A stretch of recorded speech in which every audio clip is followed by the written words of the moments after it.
Alors, pour ceux qui nous rejoindraient pour la première fois sur ce genre de format, les matinales RSM, ce sont des webinaires qu'on vous propose le vendredi matin et qui nous permettent d'aborder l'actualité de vos entreprises, de vos structures, en lien avec les larges domaines d'expertise de RSM, donc sociale, fiscale, financière, RH. En tout cas, aujourd'hui, on vous propose une matinale avec une expertise sectorielle que peut vous proposer RSM, accompagnée de ses partenaires, puisque nous allons aborder la démarche RSE dans l'hôtellerie, en évoquant tout particulièrement l'exemple du label Green Globe. Avant de donner la parole à nos experts, quelques mots sur le réseau RSM, donc cabinet d'expertise comptable, d'audit et de conseil. En France, nous sommes un réseau de proximité puisque nous sommes présents dans les principaux pôles régionaux. Et nous sommes également un réseau présent à l'international puisque nous sommes le 6e réseau mondial d'audit, d'expertise comptable et de conseil. Donc je dirais que tous les métiers et les expertises de RSM nous permettent donc de couvrir un large spectre de sujets concernant vos structures et de vous apporter les éclairages nécessaires. Je n'en dis pas plus, je vais laisser la parole à nos experts du sujet pour dérouler la présentation de ce matin. Merci beaucoup Aurélia. Donc, moi je m'appelle Thierry Gutt, je suis expert comptable, j'ai le plaisir de diriger le bureau RSM de Strasbourg et le bureau RSM des Antilles.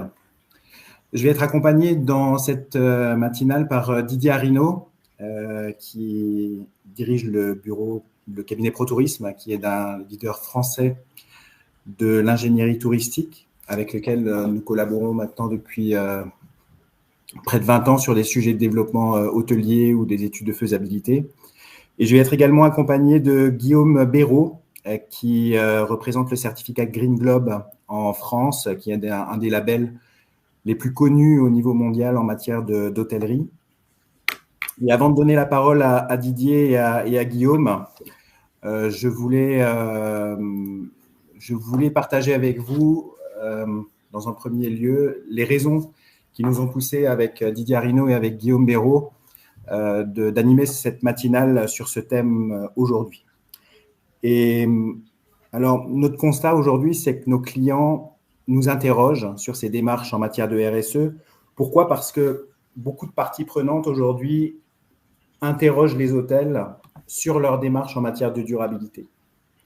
Alors, les premiers intervenants, bien évidemment, qui les questionnent, ce sont les OTA, puisque des plateformes comme Booking intègrent une dimension RSE depuis maintenant plusieurs années dans leurs offres.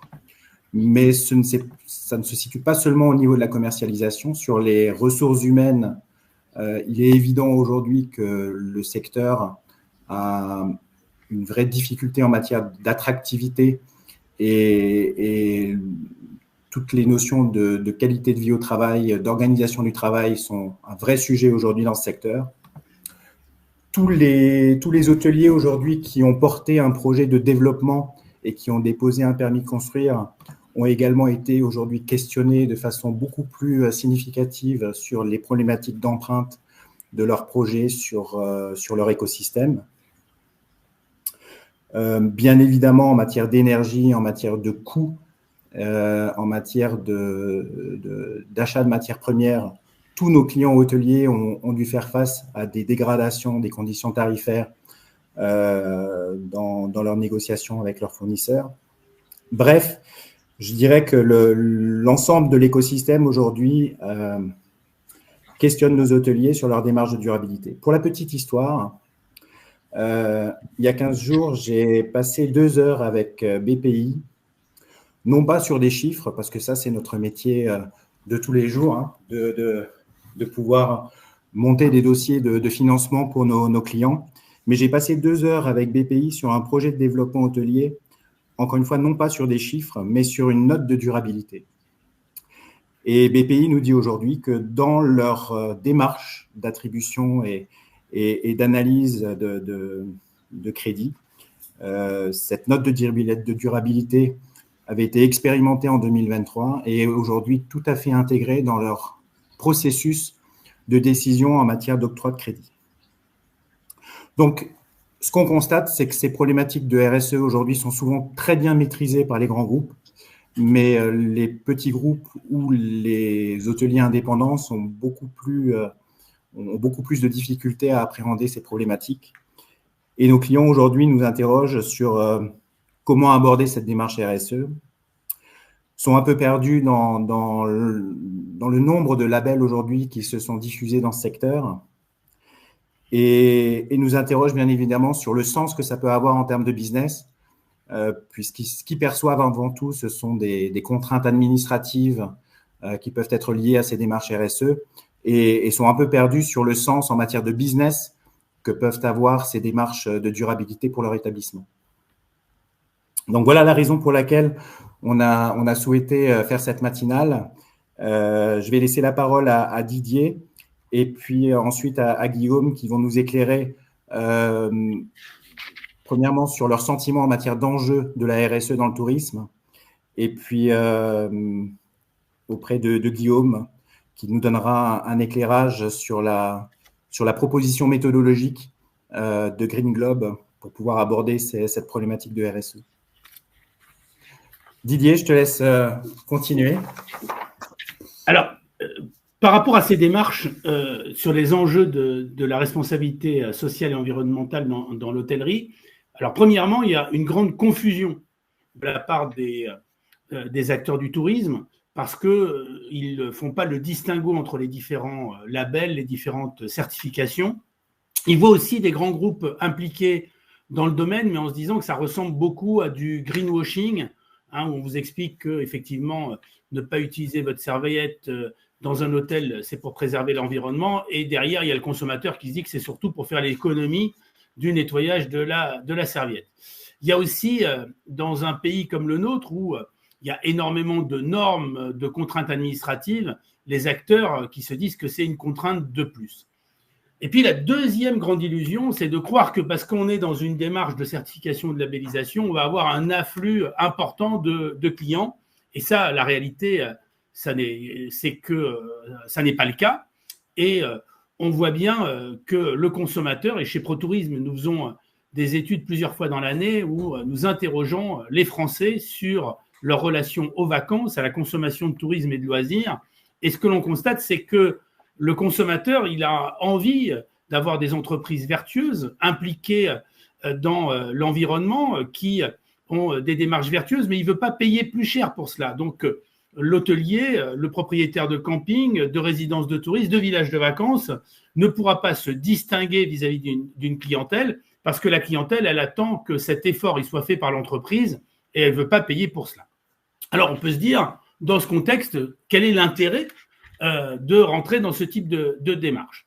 Alors, le premier intérêt, quand même, et c'est ce qui retient souvent l'attention des acteurs, c'est la rationalisation des coûts. Par le biais de ces démarches, ça permet de faire un checking des pratiques de consommation d'énergie, de fluides, de matières premières, etc. et d'avoir, dans le cadre de cette démarche, une logique de rationalisation des coûts.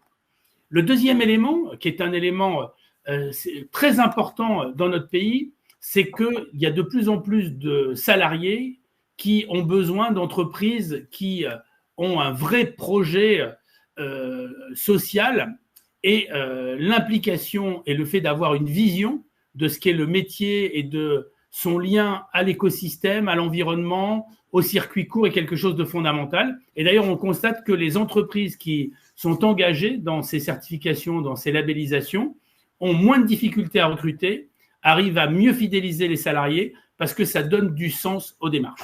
Et y compris d'ailleurs pour des groupes, puisque Guillaume travaille notamment pour la Société des Bains de Mer à Monte-Carlo, où j'ai pu constater auprès de Guillaume la motivation du personnel dans des grands palaces de Monte-Carlo, où ils se disent on n'est pas seulement là à créer une prestation pour des riches, on a aussi toute une logique qui est une logique de circuit court, de valorisation des productions, de prise en compte de la dimension environnementale.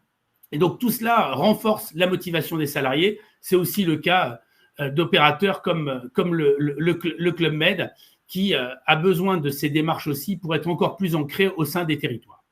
L'autre point qui est un point important, c'est que souvent dans ces démarches, il faut sortir de la logique purement administrative ou normative pour intégrer une dimension qui est la dimension de l'expérience client au cœur de la démarche, en lien avec la démarche de responsabilité sociale et environnementale. C'est-à-dire, ce qu'il faut, c'est arriver à faire toucher du doigt, pas le client, les efforts qui sont faits par l'entreprise, que ce soit au travers d'une charte, d'un label, d'une certification, et c'est ce qui va donner une dimension beaucoup plus forte à cette démarche. Et puis, ce que l'on peut dire aussi, c'est qu'il n'y a pas de bon ou de mauvais label. Il y a des labels, des chartes qui sont adaptées à une entreprise, et c'est pour ça qu'il faut faire du sur-mesure, et souvent on a des vendeurs de démarches qui vous disent cette démarche est la bonne, hein, typiquement les CCI, parce qu'elles sont en lien avec la clé verte, ou certains institutionnels, ou même pour une démarche comme Green Globe. Une démarche comme Green Globe, c'est une démarche qui est engageante, mais il n'y a pas que Green Globe. Et justement, la force de l'expertise et du conseil, c'est de pouvoir dire, dans certains cas de figure, ce n'est pas d'un label dont vous avez besoin, mais c'est d'une charte, ou alors c'est de tel ou tel type de label, et ça dépend du type d'entreprise, ça dépend de sa situation, ça dépend de son projet d'entreprise, et la bonne démarche, c'est celle qui intègre le projet d'entreprise, et ça passe par une logique de conseil. Dernier point, c'est que souvent, les acteurs du tourisme prennent ces démarches comme uniquement une démarche qui a un coût à la fois financier, mais aussi un coût qui est lié à la mobilisation des équipes. Et en fait, de ce point de vue, ils se trompent, parce qu'avec le recul, on se rend compte que le coût de la démarche est très faible par ce qui est gagné en termes non seulement de rationalisation des coûts, mais aussi de motivation des personnels et de différenciation auprès de la clientèle. Et c'est en cela que nous croyons beaucoup à ces démarches, et tous les acteurs que nous accompagnons dans ces démarches, au bout du compte, sont gagnants.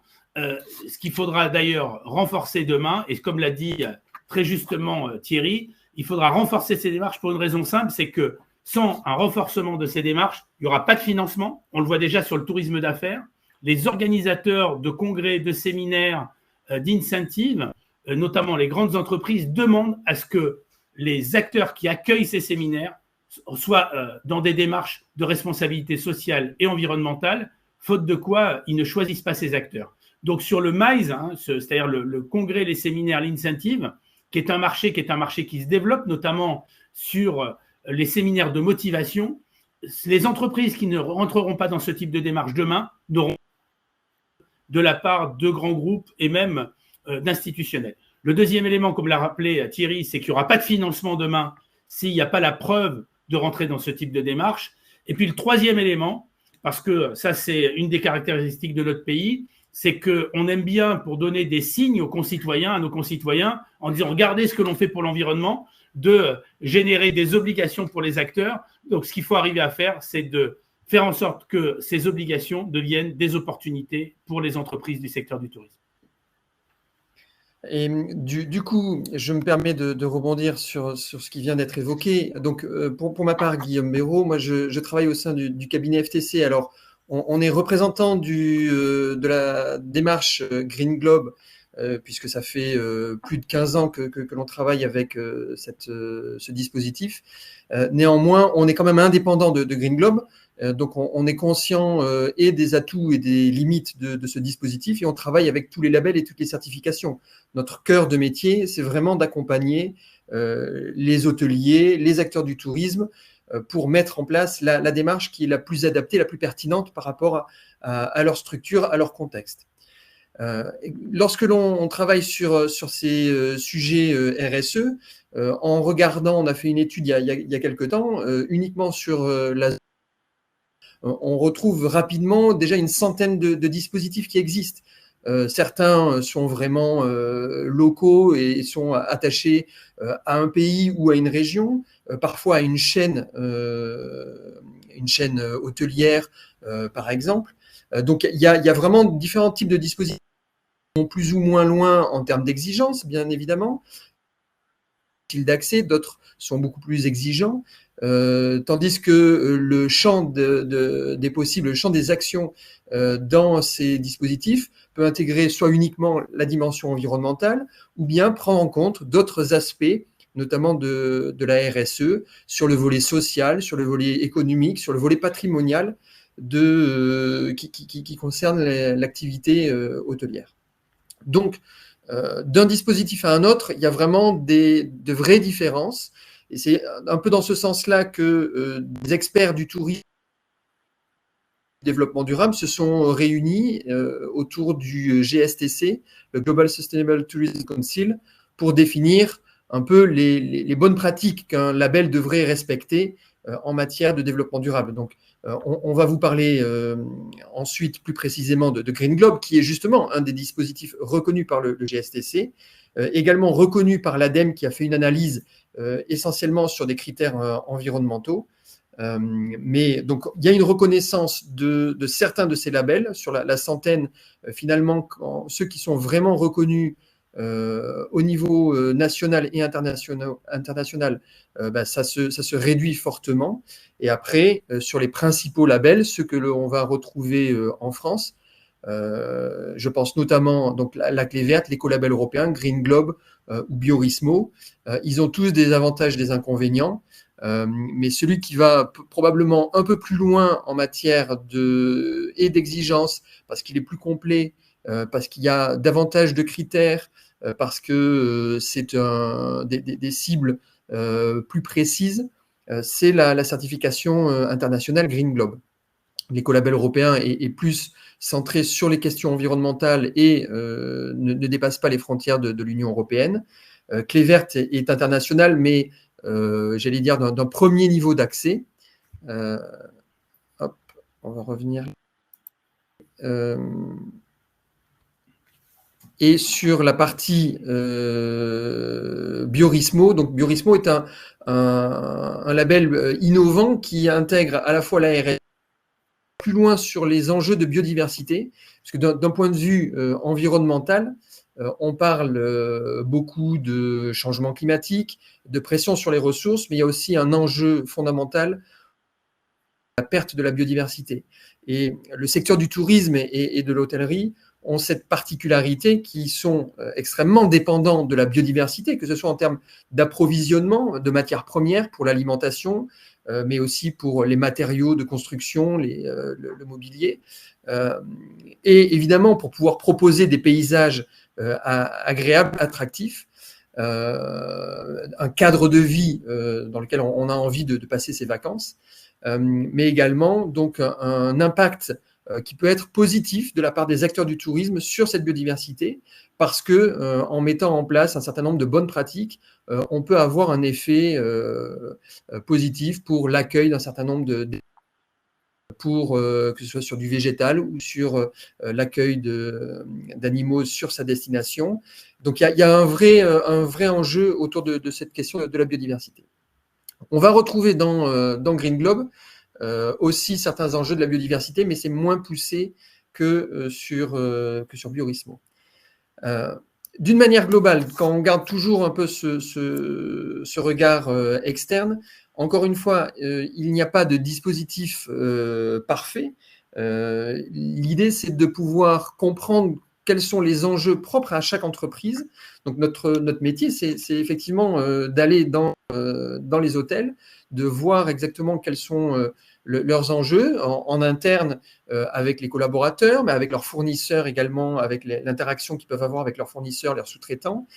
Sur la destination, il y a des enjeux qui ne sont pas les mêmes quand on est en pleine ville ou en montagne ou en bord de mer, en fonction de types de clientèle qui sont plus ou moins sensibles et un tel ou tel dispositif. Donc, avec un certain nombre d'éléments, on est à même d'aider chaque hôtelier à construire sa stratégie, à définir ses priorités en matière RSE et éventuellement d'aller sur un dispositif ou un autre, en sachant que pour nous, l'important, c'est la démarche qui est mise en place au sein de la structure. Plus que le label, j'allais dire le label ou la certification, c'est la cerise sur le gâteau. L'important, c'est comment l'hôtel a mis en place sa démarche quel est le niveau d'implication et de la direction et des collaborateurs à différents niveaux dans l'entreprise.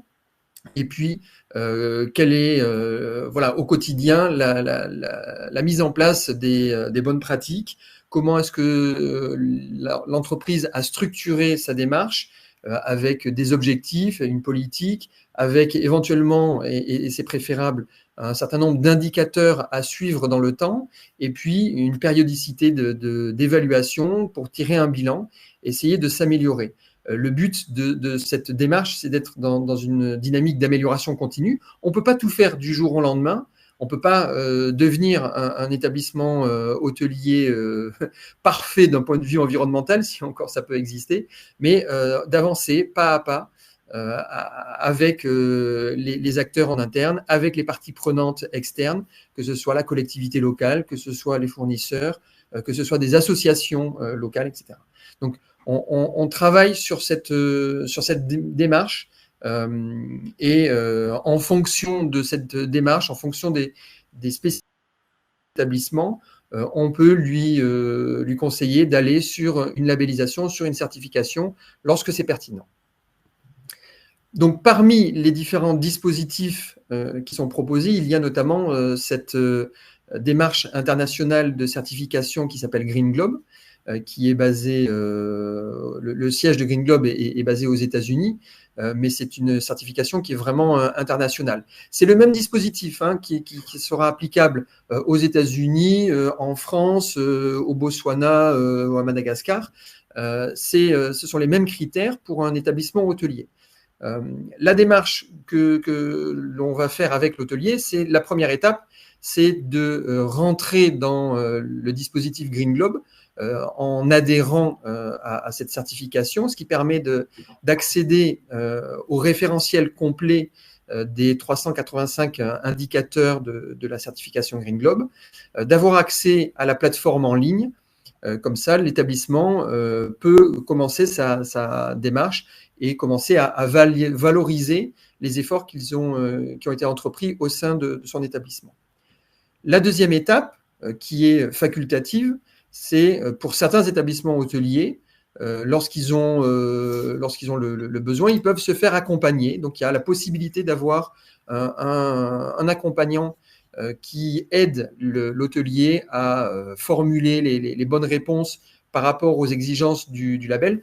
Quel que soit le type de label, finalement, il y a une formulation, il y a des critères, il y a une manière de répondre à ces critères. Donc, le rôle de l'accompagnant, c'est de partir de la réalité de l'entreprise et de formuler ça de manière à ce que ce soit intelligible par le label en question et de permettre aussi de dynamiser, de mettre en place des bonnes pratiques, de former éventuellement les collaborateurs dans l'entreprise, de les titiller s'ils n'avancent pas assez vite sur la mise en place du plan d'action lorsque c'est possible, etc. Donc, d'essayer d'identifier aussi des partenaires, des solutions techniques éventuellement, des partenariats, des associations avec lesquelles ils peuvent développer des bonnes pratiques.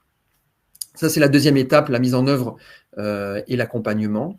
Et la troisième étape, lorsque l'hôtelier est prêt sur sa démarche de Green Globe, il va solliciter un audit de certification. Et à ce moment-là, il y a un auditeur externe qui est accrédité par Green Globe, qui vient vérifier sur une journée d'audit. Donc, c'est un audit qui est réalisé en profondeur pour vérifier si ce qui a été noté dans le dossier de candidature correspond à la réalité et à ce qu'il y a des points d'amélioration. Voilà un peu le processus avec les trois étapes. Je voulais juste préciser que le résultat qui est obtenu dans le cadre de la démarche, l'établissement obtient la certification Green Globe. Le volet Green Globe Gold Standard ou Platinum vient récompenser en fait le fait d'inscrire sa démarche dans la durée, puisque le statut Gold est obtenu au bout de 5 ans chez Green Globe et la certification, le niveau Platinum est obtenu au bout de 10 ans. Sur le contenu de la démarche Green Globe, ça fait partie des points forts de cette certification. on a vraiment l'ensemble des piliers de la RSE qui sont pris en compte, avec un chapitre vraiment dédié au pilotage, à la structuration de la démarche, au management, avec la mise en place du plan d'action, d'une politique, d'un plan de management, la définition d'indicateurs à suivre, etc., la formation des collaborateurs. Le volet social et économique, donc notamment autour de la gestion des ressources humaines, de l'insertion de l'activité de l'hôtelier sur son territoire, dans quelle mesure est-ce qu'il participe au développement local, et puis le volet social culturel et le volet environnemental. En matière de clés de réussite sur le dispositif Green Globe, l'important, c'est effectivement d'avancer pas à pas et d'être dans cette dynamique d'amélioration continue, cet esprit de l'amélioration continue pour progresser. On ne peut pas tout faire du jour au lendemain, mais on avance au fur et à mesure. Aurélia, tu peux peut-être juste passer le slide. La structuration de la démarche est un élément clé sur une démarche de certification comme Green Globe, mais comme sur d'autres labels. Mais ça fait vraiment partie des critères de Green Globe. Alors, je ne sais pas, il y a voilà, la présentation qui revient. Je pense que c'est bon, ça s'est mis à jour, c'est bon.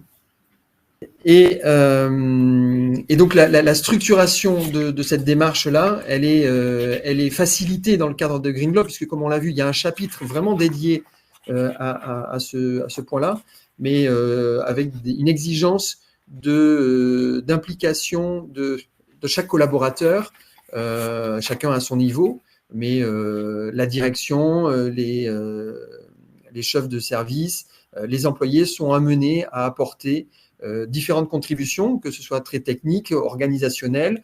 Il y a des green teams qui sont mis en place de manière à faire remonter les bonnes pratiques vraiment du terrain, la mise en place d'un budget dédié, la définition d'indicateurs de suivi. Et j'aurais tendance à dire, ça c'est un vrai bénéfice de cette démarche Green Globe, c'est qu'il y a un certain nombre de critères qui sont à suivre dans la durée et à mesurer et à évaluer. Alors, évidemment, sur le suivi des consommations d'eau, d'énergie, mais également sur la gestion des déchets, sur les responsables. Voilà, il y a un certain nombre d'éléments qui deviennent finalement des indicateurs de suivi, de performance, qui nous permettent d'évaluer d'un point de vue environnemental, en termes de biodiversité, en termes de respect des relations avec les partenaires, un certain nombre de critères comme ça qui permettent de dire est-ce qu'on est en avance ou pas par rapport à d'autres établissements hôteliers. Donc ce travail-là est vraiment, vraiment utile au quotidien parce que ça donne en fait à l'entreprise un regard, une manière de piloter et d'inclure, comme on l'a évoqué, dans l'expérience. Alors il y a l'expérience client, il y a l'expérience salariée, et également intégrer dans l'expérience salariée cette nouvelle compétence et faire du développement durable de la RSE un outil, un domaine de compétences nouveau et qui renforce, on le voit concrètement, qui renforce en fait l'employabilité des personnes qui travaillent dans les établissements qui ont été certifiés Green Globe. Donc ça, c'est un vrai plus. Et après, c'est tout le savoir-faire de l'hôtelier, effectivement, de transformer cette démarche RSE en expérience client. Alors, merci beaucoup, ça permet effectivement pour un établissement hôtelier de s'améliorer. Et ça peut être aussi intéressant d'avoir un retour d'expérience de la part de certains établissements hôteliers. Et Thierry travaille notamment avec des établissements qui sont engagés dans Green Globe. Oui, moi je voulais vous partager un petit peu le retour de nos clients qui sont soit à la phase du… Alors, est-ce que Thierry est encore avec nous? On a perdu Thierry? Alors oui, je pense que vous avez un décalage avec nous. Est-ce que vous nous entendez? Oui. On est bien là. Et Thierry est là aussi. D'accord. Tu m'entends, Aurélien? Moi, je t'entends. Eh ben, c'est super. Donc, oui, moi, je voulais vous partager un petit peu le sentiment de nos clients qui sont soit au début de la démarche, soit plutôt à la fin de la démarche, parce que je crois que c'est vraiment un regard qui est intéressant. Nous, encore une fois, en tant qu'expert comptable, on va être amené à accompagner nos clients dans cette démarche sur un certain nombre de thèmes. Et ce qu'on constate, c'est que leur ressenti par rapport à cette démarche RSE est très différent au début et à la fin. C'est-à-dire que ce qu'on constate, c'est qu'au début, je dirais qu'on ressent beaucoup de réticence. Les équipes nous disent bon, on est déjà surchargé de travail, on a déjà une saison compliquée à gérer, etc. Est-ce qu'on va pouvoir être en mesure d'avoir de la disponibilité pour nous engager sur un terrain aussi exigeant? Ils voient beaucoup de contraintes administratives au début, et je dirais que sur cette phase de début, je pense que la clé, c'est le rôle du propriétaire ou le rôle du top management dans cette démarche-là. Lorsque AFNOR interroge les entreprises qui se sont engagées dans un processus ISO 26000 qui est assez similaire à une démarche RSE, dans 9 cas sur 10, l'impulsion a été donnée par soit le dirigeant, soit le fondateur. Et je crois que dans cette démarche-là, ce qui est encore une fois très important, c'est que les propriétaires ou le top management mesurent bien leur rôle en matière d'impulsion de la démarche. Parce que j'ai rarement pu voir une démarche RSE qui vient d'une direction commerciale ou d'une direction opérationnelle ou d'un responsable F&B.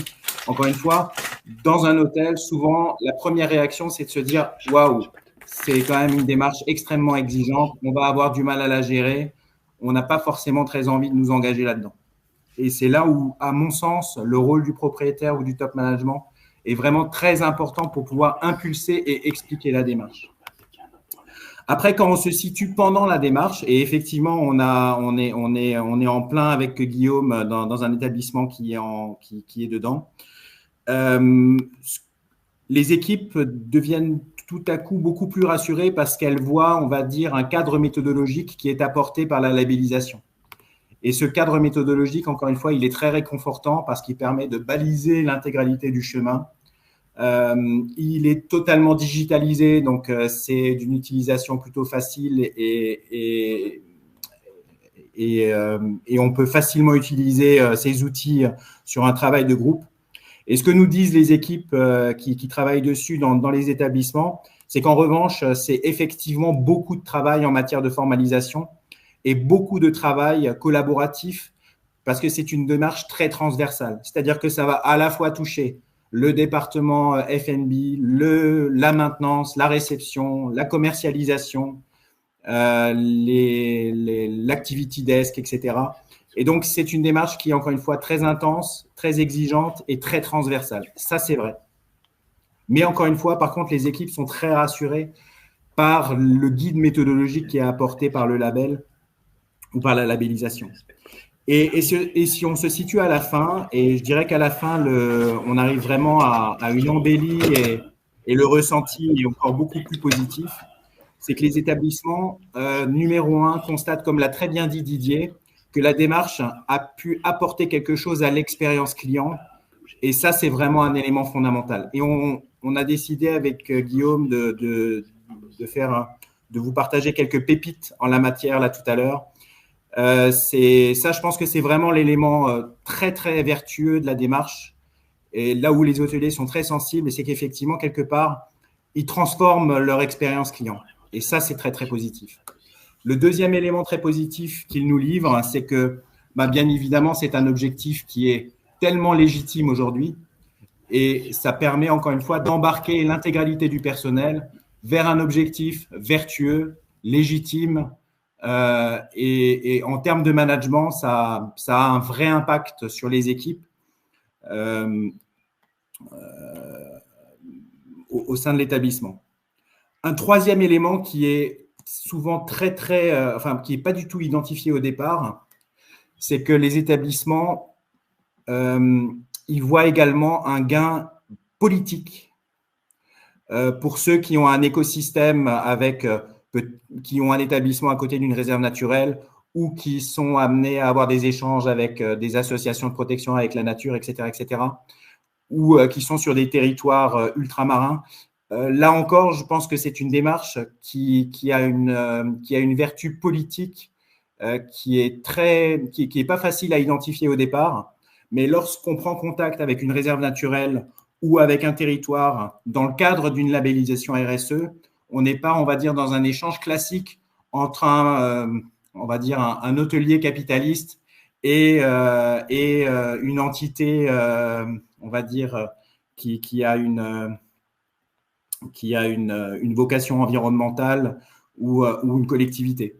Donc, je pense que ça permet d'installer un débat sur un terrain, encore une fois, qui est beaucoup plus propice à l'échange et qui est beaucoup plus vertueux que l'échange qu'on peut avoir, on va dire, à l'extérieur de ce cadre de démarche RSE.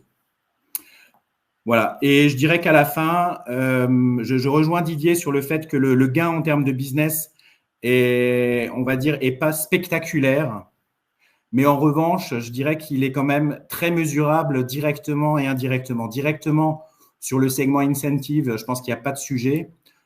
Sur le segment du particulier, comme le disait très justement Didier, les études ou les retours que font aujourd'hui Booking par rapport aux établissements qui sont commercialisés est assez mitigé sur la démarche, sur le positionnement RSE. Est-ce que ça génère plus de réservations? Ce n'est pas vraiment très, très évident. Mais par contre, sur les économies de coûts, là, effectivement, il n'y a pas de sujet et on va voir quelques pépites tout à l'heure.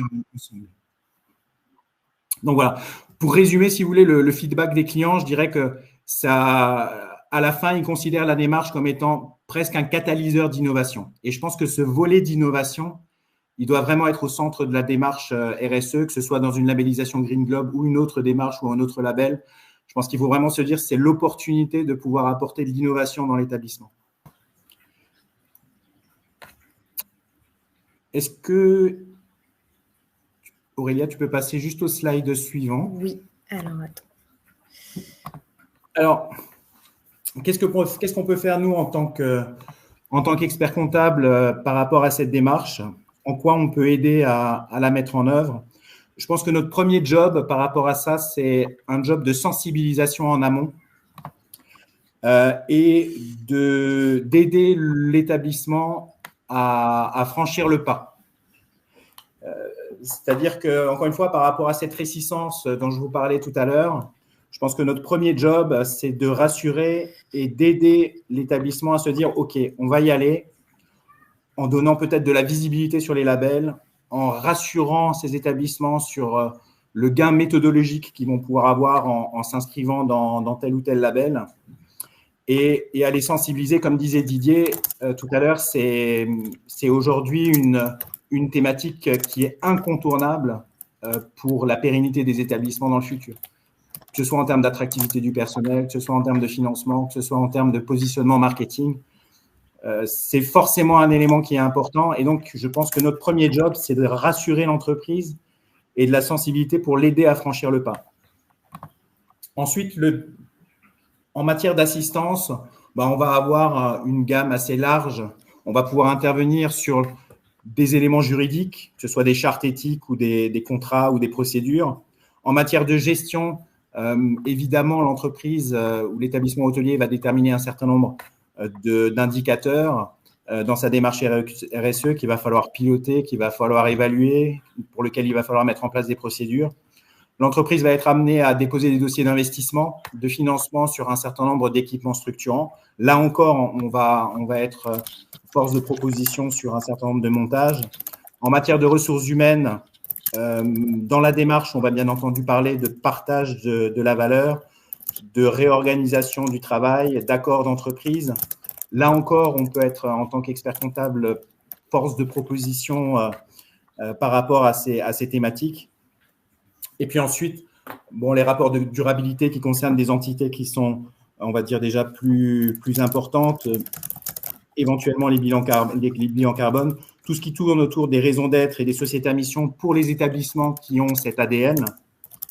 Et pour finir, on va également être force de proposition en matière d'aide, en matière de subvention. Alors, pour être très clair, aujourd'hui, il y a très, très peu d'accompagnements qui sont proposés sur le coût de ces démarches RSE, etc. Mais en revanche, on va pouvoir trouver un certain nombre d'aides sur la mise en œuvre par exemple, de programmes d'investissement, que ce soit via les subventions FEDER, que ce soit via les subventions de l'ADEME, que ce soit sur des cautionnements ou des lignes spécifiques qu'ont pu développer BPI. Mais encore une fois, dans la démarche RSE, il n'y a pas grand-chose en matière d'accompagnement ou d'aide. Mais en revanche, en matière d'investissement, là, on va retrouver tous les acteurs qui interviennent assez régulièrement en matière de support sur le domaine de l'hôtellerie. Et également sur des thématiques de mécénat, parce que là encore, il y a des éléments assez techniques pour pouvoir mettre en œuvre des démarches de mécénat, on va dire, efficaces. Alors, on avait décidé avec Guillaume de terminer ce pitch sur quelques pépites, hein, parce que je crois que ce qui est très important, c'est d'être, on va dire, d'illustrer tout ce qu'on vient de dire avec des vraies réalités de terrain. Alors, on ne va peut-être pas tous les passer en revue parce qu'il est déjà 10h11, mais je pense qu'on pourrait, par exemple, évoquer encore une fois là des exemples qui, moi, me semblent vraiment assez qui illustrent bien, si vous voulez, cette démarche d'innovation. Je vais en prendre la première, peut-être celle qui me plaît le plus là dans tout ce petit panorama. C'est la démarche qui m'a semblé exemplaire d'un entrepreneur alsacien qui avait un projet de développement hôtelier sur une quarantaine de chambres. Il s'est rendu compte que la région Alsace, la région Grand Est, avait un accord avec la fondation, avec Solar Impulse.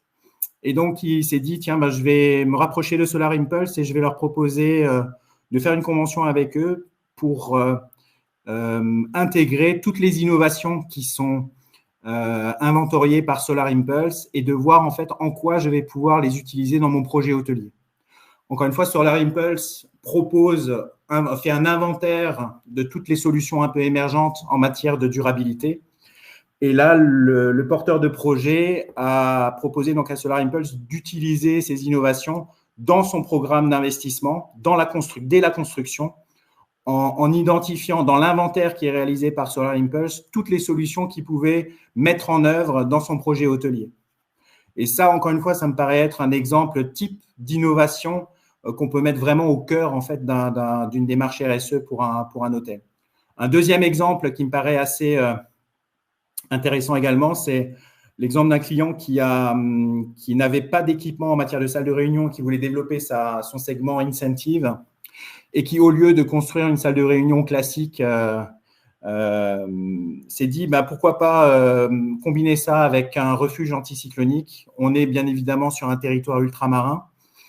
Et donc, ils ont décidé de construire non pas une salle de réunion, mais un abri anticyclonique avec une capacité de salle de réunion d'à peu près 150 personnes, avec une scénographie autour des problématiques climatiques dans les Caraïbes, ce qui permet encore une fois, dans l'expérience client, de proposer aux clients une vraie expérience différenciante, quoi. C'est-à-dire qu'au lieu d'avoir une salle de réunion classique, insipide et non différenciante, on va se retrouver avec une salle de réunion incluant une scénographie sur les événements climatiques majeurs dans les Caraïbes autour des cyclones et qui, en plus, propose un refuge anticyclonique aux clients, aux salariés et aux petits villages auxquels est adossé cet établissement. Et là encore, ça me semble être un exemple vraiment très clair et qui illustre bien la démarche, quoi.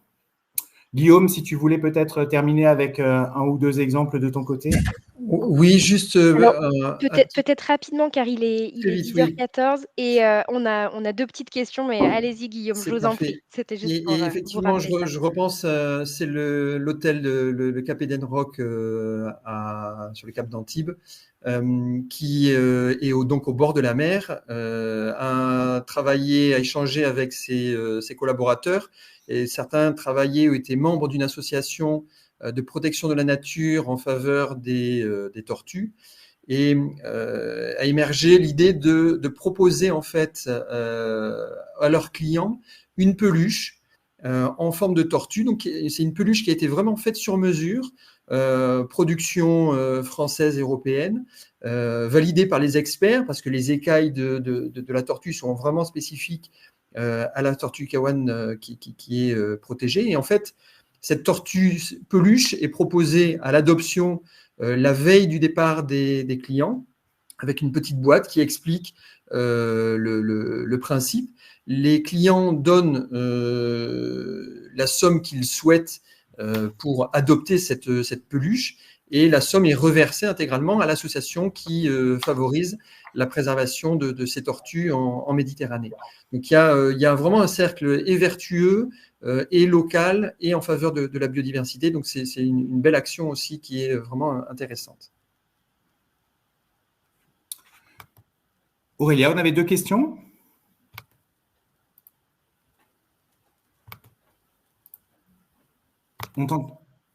Aurélia, je ne t'entends pas. Est-ce que vous voilà. m'entendez?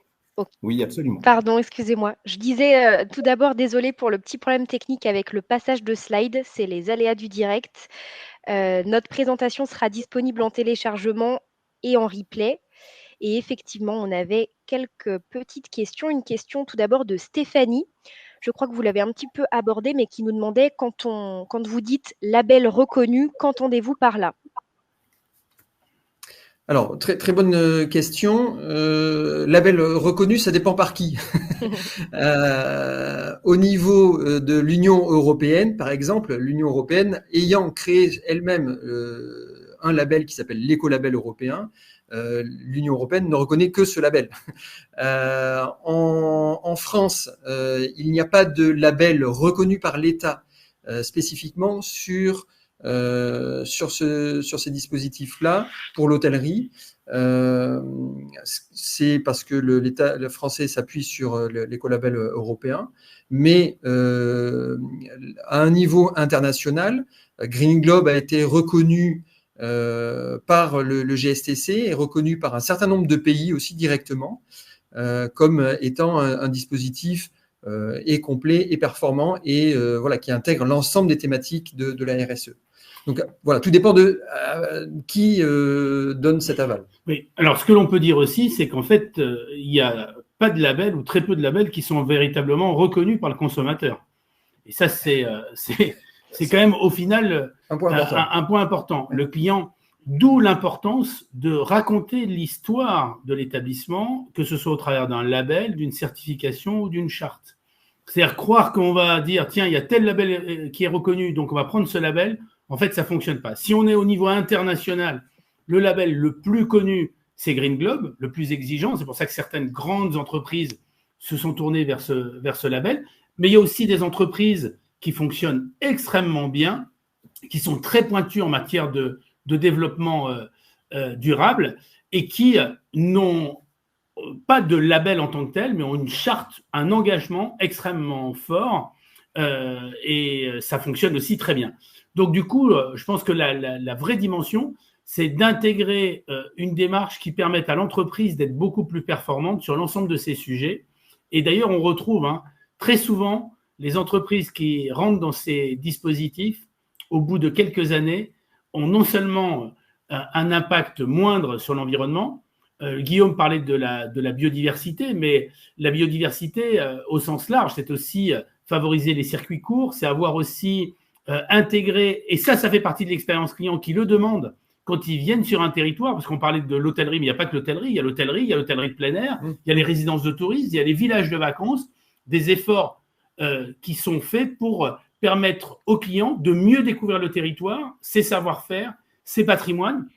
Et en ce moment, nous sommes dans une démarche en Martinique, qui est une démarche sur l'écotourisme et le développement durable, sachant que la Martinique a 3 labels UNESCO, 3 certifications UNESCO, et dans lesquelles, en fait, la conclusion a été le territoire n'est pas adapté aujourd'hui, notamment dans le fait de recycler les déchets, d'avoir, il y a aussi toute la problématique de l'eau aux Antilles. En revanche, il y a un label qui a été retenu à l'échelon, c'est Biorismo.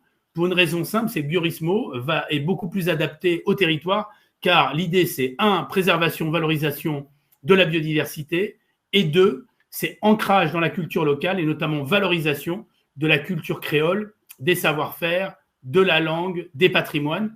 Et on voit bien qu'après avoir analysé l'ensemble des labels et des certifications, et aussi de ce qui était en capacité de produire et de faire les acteurs locaux, ce qui est ressorti, c'est Biorismo, mais ça aurait pu être sur un autre territoire un autre label ou tout simplement une charte d'engagement. Oui, et ça aurait pu être Green Globe, mais là, en l'occurrence, sur d'autres destinations, ça peut être Green Globe, mais là, ce n'était pas le cas sur la Martinique.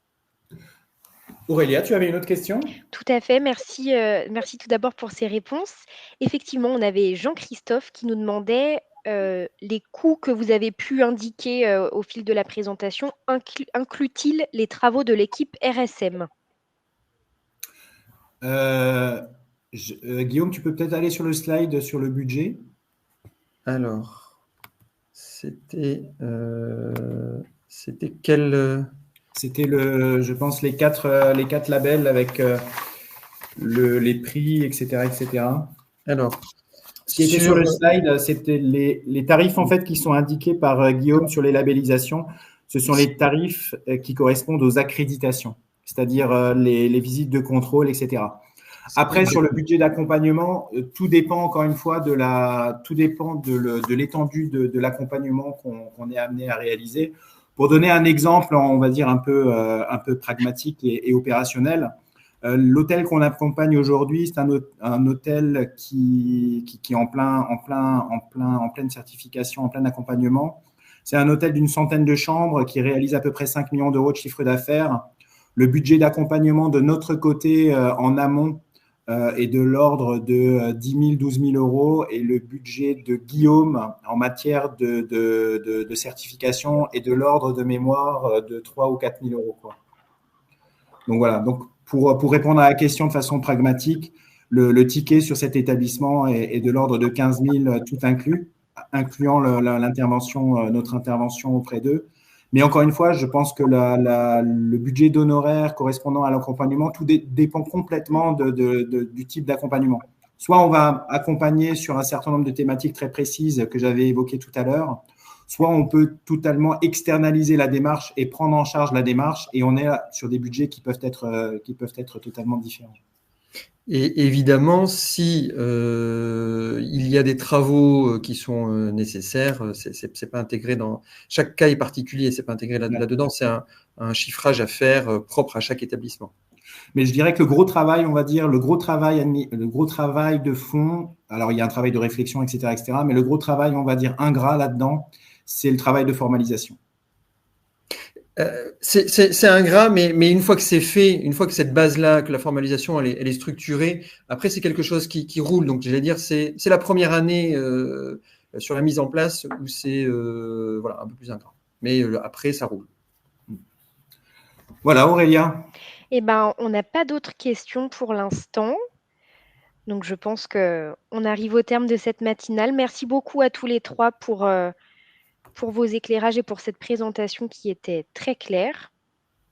Et puis, pour ceux qui sont restés nous écouter, même si on a un tout petit peu dépassé le temps limite, on reste bien évidemment à votre disposition et on vous souhaite une excellente journée.